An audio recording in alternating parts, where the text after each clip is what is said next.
Hey guys, I am feeling so soapboxy right now. Like I just need to get up on my soapbox and rant.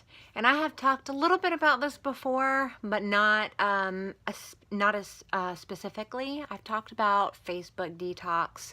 I've talked about just the problem that everybody knows is out there. Everybody knows this problem exists of, trying to pay too much attention to Facebook, try to care too much about, getting liked. But I was just watching a TED Talk on my TV, not on my phone, on my TV. I was watching a TED Talk, and the topic of this talk was how to look up. And it was about, talking about the epidemic that we all know is there, about how we're a generation that is stuck on our phones. And it wasn't shaming the millennial generation. It wasn't just about our generation. It was a middle-aged man giving the talk, and he was talking just as much to middle-aged people as he was to young people. So it wasn't specific to our generation. But when you look at the wider generation as a whole, so like us and people who are our parents' age, people that are spanning, who is like below 60 on this earth right now, that generation, that wider, broader generation, I cannot believe that we are in a broad generation where we need talks telling us how to look up. Like, it just hit me in the middle of the talk.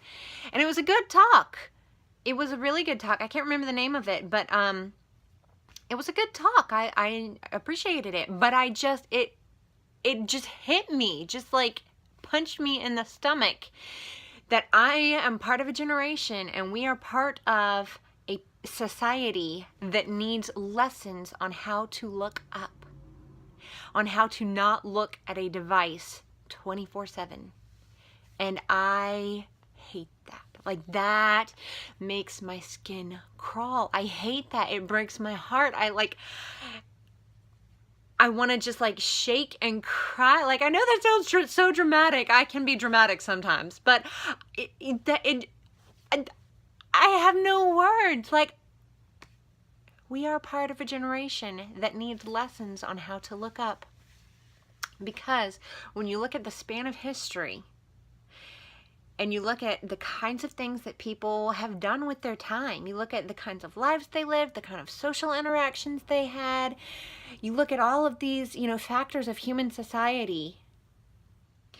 You look at people in like the 70s and 80s and 90s who felt like TV was the biggest problem of the generation. It was the biggest time waster. Everybody just sat down and watched shows together. Let me tell you, I wish that we could go back to that time when people just all sat down together and watched a show together.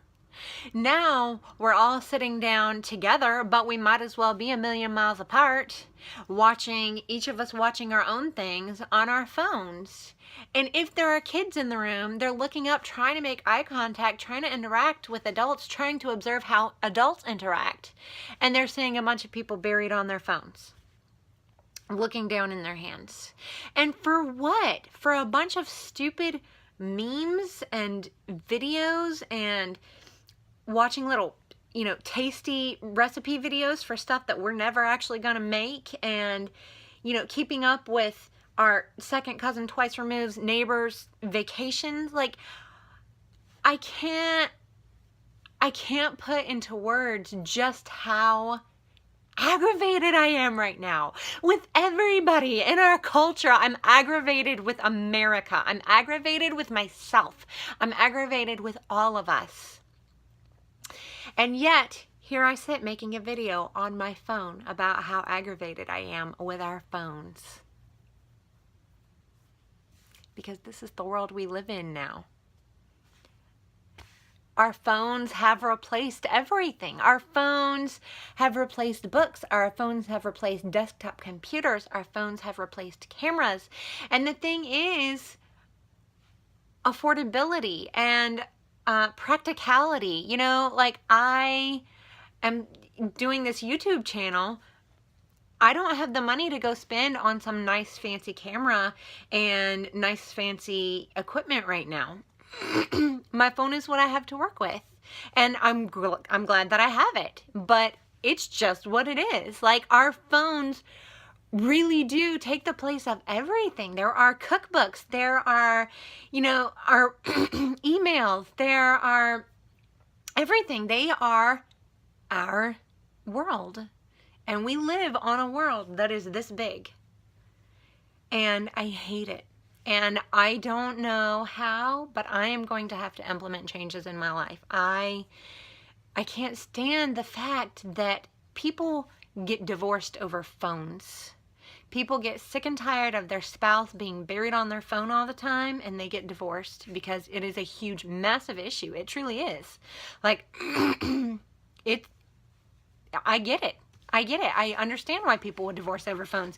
But the fact that there's a device that is taking over our society to the point that people are getting divorced over it. People are getting divorced over their phones. People are becoming terrible parents because of their phones. People are trying to keep up with the Joneses so much more than any previous generation. Like, it's always been a problem, trying to keep up with everybody else.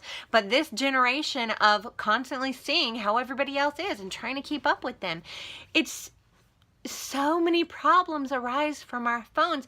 And the thing is that also good things arise from our phones. The last video I made about how much I'm enjoying researching gut health, I do my research on my phone. I read articles. I watch videos. I've watched other TED Talks about, microbiome. I love TED Talks. I love finding recipes on Pinterest. Everything. So many good things do come out of our phone as well, but we can't figure out how to temper ourselves. And so maybe that's the key. Maybe society, maybe everybody should just, how like in England, I don't know if they still do this, but I grew up thinking that everybody in England at a certain time of the day, everybody just stopped and had tea, stopped what they were doing, had a little tea party, and then resumed life as usual. Well, maybe we need to have a phone hour where that is the dedicated phone time. And after the phone hour, and you've looked at your recipes, and you've jotted down your notes, and you've caught up with the Joneses, and you've done whatever it is that you have to do on your phone, after that phone hour, resume life as usual. Don't try to like blend it all together and live your life like this with your phone in front of you like this. And like I said, I'm talking to myself as much as anybody else, because I have never thought that I was a person who had that fear of missing out, but I do, like, whenever, even if I'm just like playing with the kids, my phone is not far away from me in case I get a phone call or a text. Or, I do check Facebook daily. Not like it used to be. I don't check it as much as I used to, but I do check Facebook because I'm afraid that like somebody will have announced that a baby was born, or that they were engaged, or that some party is coming up, and I will miss out on that because I didn't check my phone. Because no way could I just hear it through the grapevine. No way could I hear it, from somebody else. But no, I feel like I have to have that information as soon as anybody else does. I don't want to hear about it 2 weeks later. What is that? Am I 14? What is that? Why can't I hear about information 2 weeks later? If it's something that is relevant to an extremely close friend, then they better text me. They better let me know, give me a phone call or something. Like, I can't tell you how tempted I am right now to actually just get a flip phone and a desktop computer for the occasional when I need that, and just go back to using cookbooks, go back to watching shows together on TV without having a phone in front of us to check while we're watching the shows. I just can't even. But that is where we are. We are in a place in society, in our generation, in the broader generation as a whole, where we need lessons. We need TED Talks on how to look up. And that is sobering and sad, and we can do better. I can do better. We can all encourage each other to do better. So do better. And I'm going to do better too. I feel better now.